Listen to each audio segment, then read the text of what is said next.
नमस्कार, सलाम, स्वागत, आदाब। प्रयागराज अर्थात इलाहाबाद विश्वविद्यालय की तरफ से एक अपडेट आया है 10 नवंबर के आसपास में। अपडेट का संबंध है पीएचडी के जो फॉर्म निकले हैं, जिसको हम बोलते हैं क्रेट 2023 इन शॉर्ट में, इलाहाबाद के संदर्भ में, उसके संदर्भ में ये अपडेट का संबंध है 4 अलग अलग डिपार्टमेंट से। जहां जो पीएचडी के फॉर्म निकाले गए थे उसमें जो भी सीटें आई थी उन सीटों में थोड़ा सा परिवर्तन कर दिया गया है और उन डिपार्टमेंट में सीटों की संख्या को इंक्रीज बढ़ा दिया गया है। तो अच्छी खबर के साथ करते हैं वीडियो की शुरुआत, और साथ ही साथ 14 नवंबर है, उसकी आपको बहुत बहुत शुभकामनाएं। एक अच्छे व्यक्ति का जन्मदिन है जो भारत के पहले प्रधानमंत्री चुने गए थे या बनाए गए थे या मनोनीत किए गए थे, जो भी आप समझिए उसको समझिएगा। और अब आते हैं सीधी इंफॉर्मेशन पे। और इससे पहले एक बात और कि इलाहाबाद यूनिवर्सिटी का पीएचडी का फॉर्म यदि आपने अभी तक नहीं भरा है तो इसको भरने का एक और मौका है आपके पास अभी भी, क्योंकि 15 नवंबर है डेडलाइन फॉर्म को अप्लाई करने की, शाम 5 बजे तक। तो यदि आपने या आपके मित्रों ने, मित्र के सखियों ने अगर अभी तक पीएचडी का फॉर्म नहीं भरा है इलाहाबाद विश्वविद्यालय का, तो उनको बताइएगा, वीडियो को शेयर मत करिएगा, सूचनाओं को अपने मुख के माध्यम से या दूरभाष यंत्र के माध्यम से, फोन के माध्यम से बता दीजिएगा। और डिटेल में वीडियो की और जानकारी चाहिए यूनिवर्सिटी को लेकर तो वीडियो को देख लीजिएगा, लिंक आपको डिस्क्रिप्शन बॉक्स में दे दिया जाएगा। 4 डिपार्टमेंट कौन कौन से हैं उनको सुन लीजिए और किस सेंटर पे सीटों को बढ़ाया गया, क्योंकि इलाहाबाद यूनिवर्सिटी में कुछ सीटें कैंपस में होती हैं और कुछ सीटें आउट ऑफ कैंपसेस में भी दी जाती है, जो इलाहाबाद यूनिवर्सिटी से संबंधित अफिलेटेड या संबंधित संस्थान है उनके अंतर्गत। ठीक है, तो मेन कैंपस में किसी भी सब्जेक्ट में सीटों को ना ही बढ़ाया गया है ना ही घटाया गया है। ठीक है, तो अब है 2 ऐसे सेंटर जहां सीटों को बढ़ाया गया है। पहला सेंटर है एडीसी और दूसरा है एसपीएम।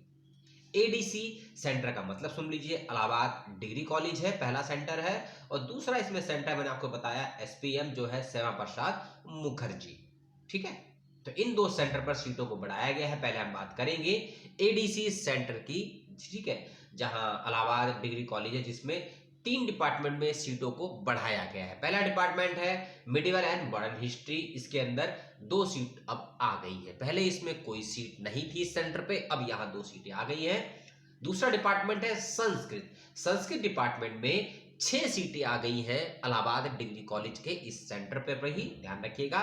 तीसरा डिपार्टमेंट है फिलॉसफी डिपार्टमेंट में भी एडीसी सेंटर पर 4 सीटें इस बार निकाली गई हैं पुनः, क्योंकि पहले सीटें नहीं थी फिलॉसफी में। और दूसरा एसपीएम सेंटर, जो कि श्यामा प्रसाद मुखर्जी सेंटर है, इस सेंटर पर भी 6 सीटें निकाली गई। यानी कि पहले डिपार्टमेंट ऑफ फिलॉसफी में केवल 8 सीटें थी और अब वर्तमान में इस डिपार्टमेंट में 18 सीटें हैं। इसका ध्यान रखिएगा विशेष रूप से। और कोई और समस्या हो तो कमेंट करके हमको वही बता दो, क्योंकि फिलॉसफी के लिए पहले 8 सीटें निकाली गई थी, 2 सीटें मेन इलाहाबाद के कैंपस में और एक 6 सीट निकाली गई थी।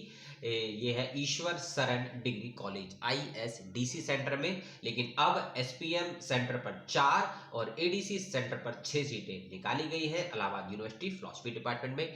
लास्ट डिपार्टमेंट जहां सीटों की संख्या बढ़ाई गई है ये है एंशिएंट हिस्ट्री और श्यामा प्रसाद मुखर्जी डिग्री कॉलेज, ये सेंटर है, यहाँ पर 4 सीटें बढ़ा दी गई है। ठीक है, तो ये है 4 डिपार्टमेंट में यहाँ सीटों की संख्या को बढ़ाया गया है। और अप्लाई करने की लास्ट डेट है 15 नवंबर 2023। लास्ट डेट नजदीक होने की वजह से सर्वर स्लो हो सकता है, फेल हो सकता है, पेमेंट दिक्कत कंप्लीट होने में दिक्कत आ सकती है।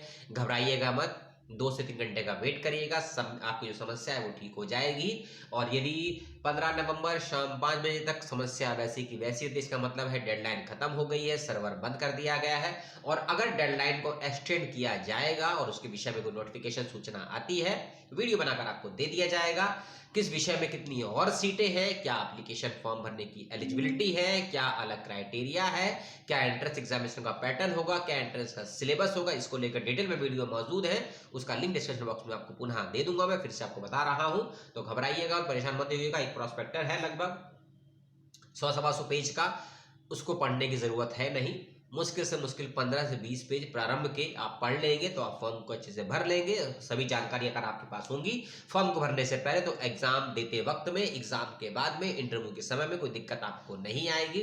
तो आपको बहुत बहुत शुभकामनाएं, फॉर्म को अच्छे से भरिए। और मेरे लिए कोई सवाल है, कोई सुझाव है आपके पास, कोई शिकायत है आपकी, तहे दिल से उसका स्वागत है। और पुनः आपको भाई दूज की बहुत बहुत शुभकामनाएं। जिनकी भी बहनें हैं और जिनकी भाई हैं उनको भी बहुत बहुत शुभकामनाएं। मुझे दीजिए विदा। नमस्कार, जय हिंद, दुआ सलाम।